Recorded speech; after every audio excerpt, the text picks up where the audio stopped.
Hello, welcome to the Chris Davis Show. I'm your host, Chris Davis, and today we're going to talk about the U.S. pulling out of the Paris Climate Accord. Now, before we talk about the U.S. pulling out of the Paris Climate Accords, I bet you're asking me, what are the Paris Climate Accords to begin with?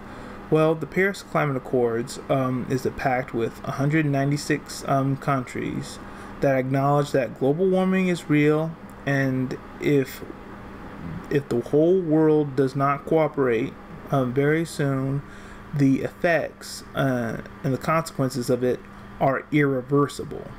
All right, it calls for countries to pledge to cut their carbon emissions and their greenhouse gases.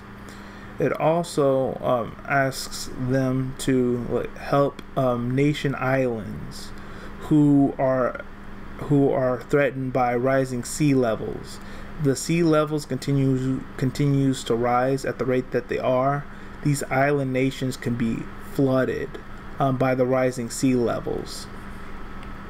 Okay.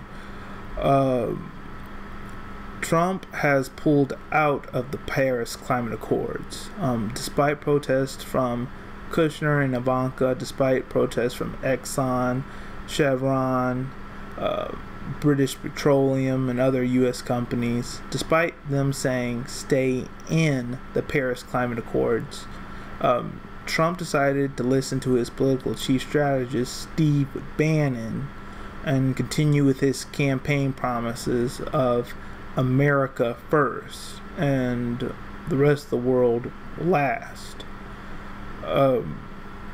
Trump decided to pull out the Paris Climate Accords. His reasons that he gave in the Rose Garden today at the White House was that it was wealth redistribution. All right, it was the U.S. There was the redistribution of U.S. wealth to other countries. He said that it put America at a financial disadvantage. It gave America the short end of the stick. He said that it was hurting American jobs like coal and oil.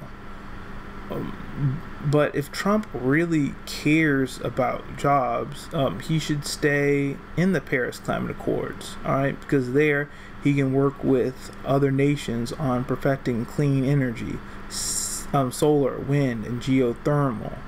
All right, if you're looking for jobs, the clean energy sector is always rising, and that's where the next economic boom is going to be, clean energy.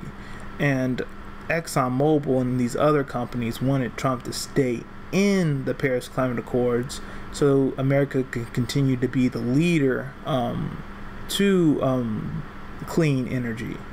But Trump decided to listen to Steve Bannon and keep another campaign promise.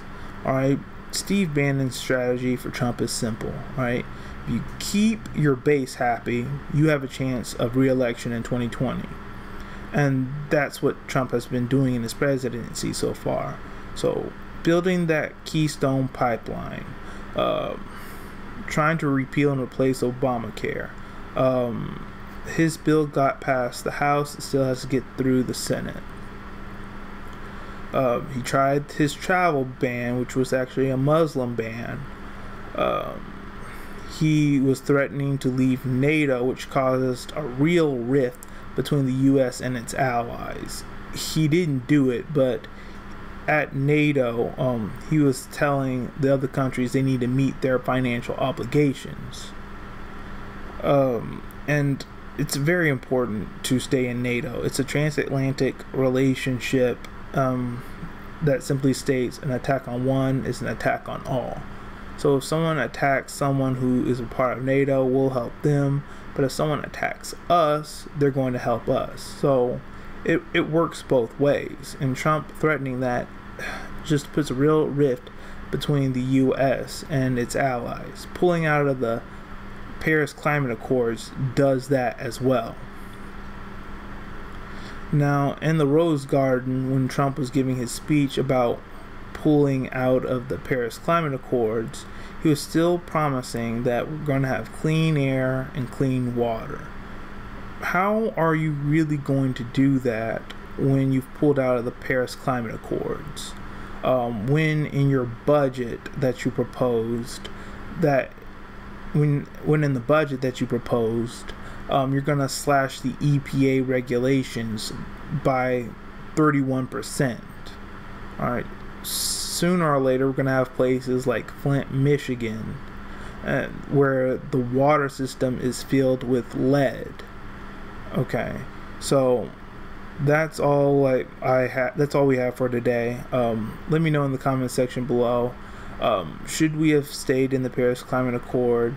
Do you think we should have left? Let me know in the comment section below. And all of you have a great day.